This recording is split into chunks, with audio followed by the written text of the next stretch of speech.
Bismillah wassalatu wassalamu ala rasulillah. Alhamdulillah, kali ini kita lanjutkan bab kimia hijau. Sebelum kita mulai, ada baiknya kita berdoa dulu ya. Robbi zidni ilman, ya Robku tambahkanlah kepadaku ilmu pengetahuan. Dan jangan lupa ketika menyimak video ini sampai selesai, jangan lupa untuk mencatatnya ya. Ikatlah ilmu dengan menulisnya. Di bab kimia hijau ini apa aja yang akan kita pelajari? Yang pertama tentang pengertian kimia hijau dan pentingnya kimia hijau ya. Ini di bagian yang pertama. Nanti di bagian yang kedua kita akan belajar prinsip kimia hijau dalam mendukung upaya pelestarian lingkungan. Di bagian yang ketiga kita akan belajar proses kimia dalam kehidupan sehari-hari terkait hal-hal yang tidak sesuai dengan prinsip kimia hijau. Dan bagian yang keempat nanti kita akan bahas menciptakan kegiatan yang mendukung prinsip kimia hijau. Kita mulai di bagian yang pertama ini. Coba kalian lihat gambar yang ada pada layar ledakan pabrik kimia. Sebuah pabrik kimia yang berada di kota Cilegon meledak dengan mengeluarkan suara yang sangat keras. Kepulan asap hitam pekat, bau gas kimia menyengat sangat mengganggu pernapasan warga yang mengeluhkan mata perih dan susah bernapas usai suara ledakan itu. Akibatnya warga yang lokasinya berada tidak jauh dari pabrik kimia tersebut harus mengungsi. Nah, diduga bahan kimia yang bocor adalah formalin dengan rumus kimia CH2O.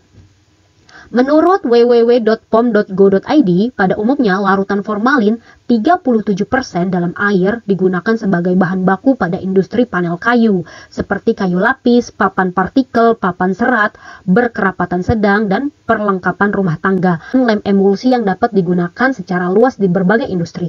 Nah, coba nih kalian bayangkan jika ledakan seperti itu sering terjadi, maka bagaimana nasib bumi dan makhluk hidup yang ada di dalamnya? Bagaimana keadaan masyarakat dan lingkungan, air, tanah, udara, tanaman, hewan yang ada di sekitarnya? Masa depan bumi ditentukan dari sekarang.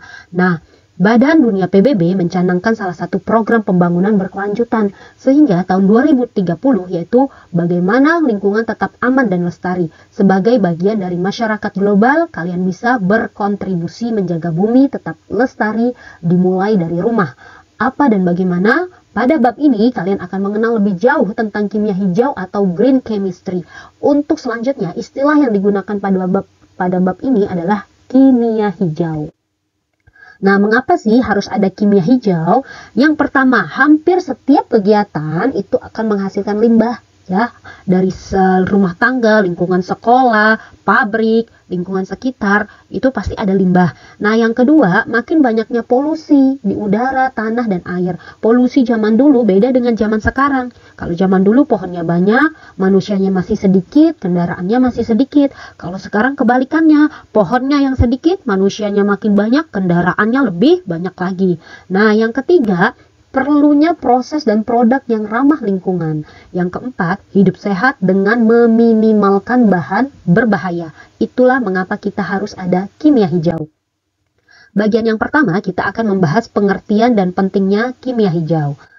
Nah, kita masuk ke pengertiannya. Kimia hijau atau green chemistry merupakan suatu upaya untuk merancang, mendesain ya, produk kimia dan prosesnya untuk mengurangi atau menghilangkan penggunaan atau pembentukan bahan-bahan kimia yang berbahaya bagi manusia, hewan, dan lingkungan. Nah, kimia hijau atau green chemistry ini disebut juga sebagai kimia berkelanjutan. Nah, fokus kimia hijau tidak berfokus pada limbah ya. Kimia hijau berfokus pada merancang, mendesain, merencanakan, bukan berfokus pada penanggulangan limbah. Nah, apa aja proses kimia yang kita alami dalam kehidupan sehari-hari? Proses kimia yang pertama, fotosintesis. Nah, persamaan reaksi kimianya 6CO2 gas plus H6H2O liquid menjadi C6H12O6 solid plus 6O2 gas. Nah, pada reaksi fotosintesis yang dibantu oleh sinar matahari atau sinar UV memerlukan gas CO2. Nah, gas ini dikenal sebagai gas rumah kaca atau greenhouse ya, yang menyebabkan peningkatan suhu bumi. Dengan adanya fotosintesis akan mengurangi gas CO2 ya, karena tumbuhan mengkonsumsi CO2. Sehingga turut mengurangi pemanasan global. Nah, produksi dari reaksi fotosintesis adalah glukosa dan gas oksigen. Glukosa sebagai sumber energi bagi tanaman dan untuk bertumbuh, sedangkan gas oksigen yang dihasilkan bermanfaat untuk kehidupan manusia dan hewan. Nah, jadi manusia dan tumbuhan itu bersimbiosis mutualisme dengan tumbuhan. Manusia membutuhkan O2 untuk bernapas, dan manusia mengeluarkan CO2. CO2 yang dikeluarkan manusia, hewan, atau kendaraan, hasil pembakaran kendaraan, digunakan tumbuhan untuk berfotosintesis. Pada dasarnya, gas CO2 ini tidak berbahaya. Dia adalah zat yang senyawa yang stabil, tapi dia akan berbahaya jika jumlahnya melebihi ambang batas, yaitu nanti akan timbul peningkatan suhu bumi, greenhouse effect atau efek rumah kaca ya. Ini nanti berakibat pada pemanasan global. Seperti itu. Proses kimia yang kedua dalam kehidupan sehari-hari, kita sering melihat proses pembakaran tidak sempurna. Kalau dilihat dari gambar ya, ada kendaraan yang asapnya hitam. Nah, persamaan reaksi pembakaran yang tidak sempurna itu, jika ada suatu bahan bakar ya atau hidrokarbon bereaksi dengan O2, akan menghasilkan gas CO2, H2O, gas karbon monoksida, dan karbon. Pada dasarnya CO2 ini secara molekul tidak berbahaya, dia molekul yang stabil. Nah, yang berbahaya secara tingkat molekul yaitu gas CO atau karbon monoksida ya. Nah, penjelasannya, proses pembakaran sampah atau pembakaran kendaraan, mesin kendaraan dilakukan di ruang terbuka. Artinya jumlah udara yang digunakan untuk membakar sampah atau membakar kendaraan itu terbatas. Salah satu komponen udara adalah gas O2. Nah, jika jumlah udara terbatas, maka jumlah O2 juga berkurang. Akibatnya, pembakaran ini menghasilkan gas karbon monoksida dan padatan arang karbon yang mencemari udara sekitar ya. Jadi, kapan pembakaran tidak sempurna itu terjadi? Jika jumlah O2-nya berkurang. Kapan jumlah O2 berkurang? Ya, ketika penghasil O2-nya berkurang. Siapa penghasil O2? Yaitu tumbuhan. Nah, makanya dari sekarang kita tidak boleh menebang pohon dan kita gerakkan penanaman pohon. Kalau gas O2-nya berlebih atau tidak berkurang, itu mengakibatkan pembakaran yang terjadi sempurna. Kalau pembakaran sempurna, zat-zat hasil pembakarannya tidak berbahaya bagi lingkungan. Apa aja, bagaimana reaksi pembakaran sempurna itu mirip dengan tidak sempurna. Bedanya, kalau pembakaran sempurna itu suatu hidrokarbon direaksikan dengan oksigen, hasilnya gas CO2 plus H2O. Hanya dua gas ini saja hasil pembakaran sempurna. Ini zat-zat yang tidak berbahaya. Nah, yang berbahaya itu jika pembakarannya tidak sempurna. Tadi ada gas CO, karbon monoksida, dan partikulat karbon. Gas CO ini menyebabkan kita sesak napas sampai akibat paling fatalnya bisa menimbulkan kematian. Nanti ketika kehirup manusia, dia yang akan berikatan dengan hemoglobin darah. Harusnya yang berikatan dengan hemoglobin itu gas O2, tapi gas CO yang berikatan karena laju reaksi CO lebih besar dibanding gas O2. Nah, bahayanya partikulat karbon ya pencemaran asap hitam ya. Jadi nanti kita kalau di belakang knalpot kendaraan yang asapnya hitam, kita lap muka kita dengan tisu. Nah, di tisu itu banyak partikel-partikel hitam. Itu salah satu padatan arang karbon. Seperti itu. Nah, proses kimia yang ketiga yaitu proses perkaratan besi atau disebut sering korosi. Ini proses pengkaratan besi. Persamaan reaksinya yaitu 4F solid plus 3O2 gas plus 2XH2O liquid menjadi 2Fe2O3 XH2O solid. Nah, jika benda yang terbuat dari besi itu lambangnya Fe dari kata ferrum, bereaksi dengan udara yaitu O2 ya, maka lama-kelamaan akan terjadi perkaratan ini. Yang warna coklat pada besi ini senyawa Fe2O3 XH2O, sehingga kalau besinya berkarat akan rapuh dan mudah rusak. Mengapa? Karena udara mengandung gas oksigen dan uap air. Perkaratan ini ditandai dengan munculnya lapisan tipis berwarna merah kecoklatan pada permukaan benda. Jadi hal-hal yang membuat besi berkarat ini yaitu ada si besi ini kontak dengan udara atau O2, kontak dengan air, kontak dengan larutan asam, dan kontak dengan larutan garam. Zat-zat yang memicu perkaratan pada besi. Nah, proses kimia yang keempat yaitu pemanggangan roti. Nah, persamaan reaksi kimianya 2NaHCO3 atau natrium bikarbonat menjadi Na2CO3 natrium karbonat plus H2O liquid plus gas CO2. Ketika kita memanggang roti kan rotinya jadi mengembang ya. Nah, itu kenapa?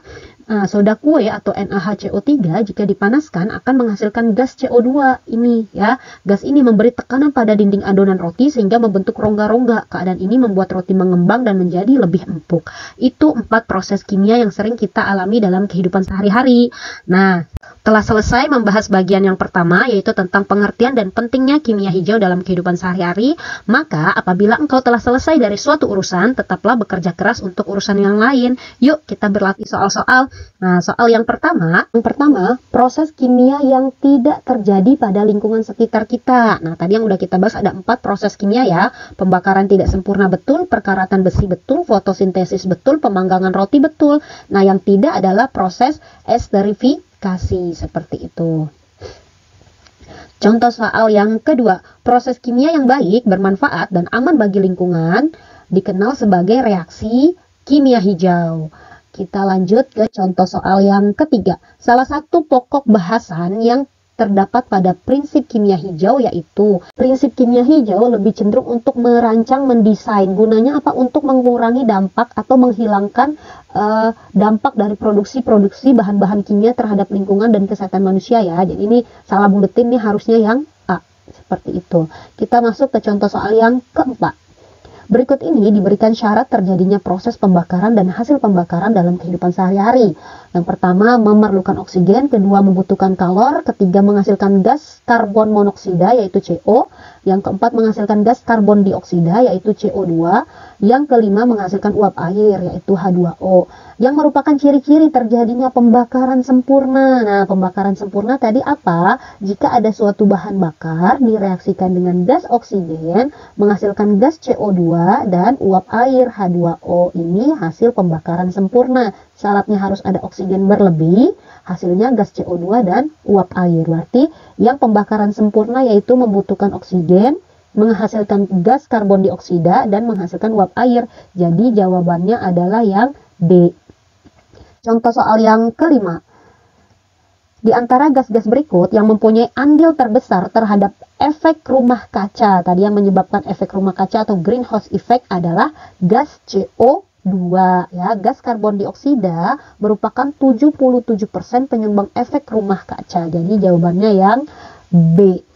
Kita lanjut ke soal yang keenam. Tahap terpenting yang ditawarkan dalam kimia hijau untuk memperbaiki lingkungan dan memecahkan masalah lingkungan yaitu, nah, kimia hijau berfokus pada perencanaan, merencanakan, mendesain, merancang ya, merupakan tahap terpenting yang ditawarkan dalam kimia hijau untuk memperbaiki lingkungan dan memecahkan masalah lingkungan. Jadi jawabannya adalah yang B. Kita lanjut ke soal yang ketujuh. Senyawa natrium bikarbonat atau NaHCO3 pada proses pembuatan roti berguna untuk, nah, pada proses pemanggangan roti, natrium bikarbonat jika dipanaskan akan menghasilkan gas CO2. Gas ini memberikan tekanan pada dinding adonan sehingga membentuk rongga-rongga. Keadaan ini membuat roti mengembang dan menjadi lebih empuk. Jadi kegunaan natrium bikarbonat adalah yang C, membuat roti mengembang. Sekian contoh soal. Nah, sekarang saatnya kalian latihan mandiri. Jawablah beberapa pertanyaan berikut di buku tulis kalian ya. Yang pertama, simpulkan pengertian kimia hijau dengan kritis dan kreatif. Pertanyaan yang kedua, tuliskan 3 proses apa aja tuh yang tadi udah kita bahas yang terjadi pada lingkungan. Harusnya 4 proses ya. Nah, tuliskan persamaan reaksinya juga pada setiap proses kimia yang terjadi. Nah, pertanyaan yang keempat, bagaimana mengkaitkan proses kimia yang terjadi dengan upaya pelestarian lingkungan? Nah, tulis proses yang pertama, fotosintesis. Nah, kaitannya untuk pelestarian lingkungan gimana gitu ya, tiap-tiap prosesnya. Nah, pertanyaan yang kelima, simpulkan apakah pentingnya kimia hijau dengan kritis dan kreatif. Tulis di buku tulis kimia kalian ya. Sekian, alhamdulillahirobbilalamin. Semoga bermanfaat. Terima kasih telah menyimak video ini sampai selesai. Jangan lupa simak materi kimia lainnya di YouTube channel Ratnasari Kimia. Jika ada kesalahan, koreksi, atau ada kritik dan saran bisa disampaikan ke email ratna997@guru.sma.belajar.id. Assalamualaikum warahmatullahi wabarakatuh.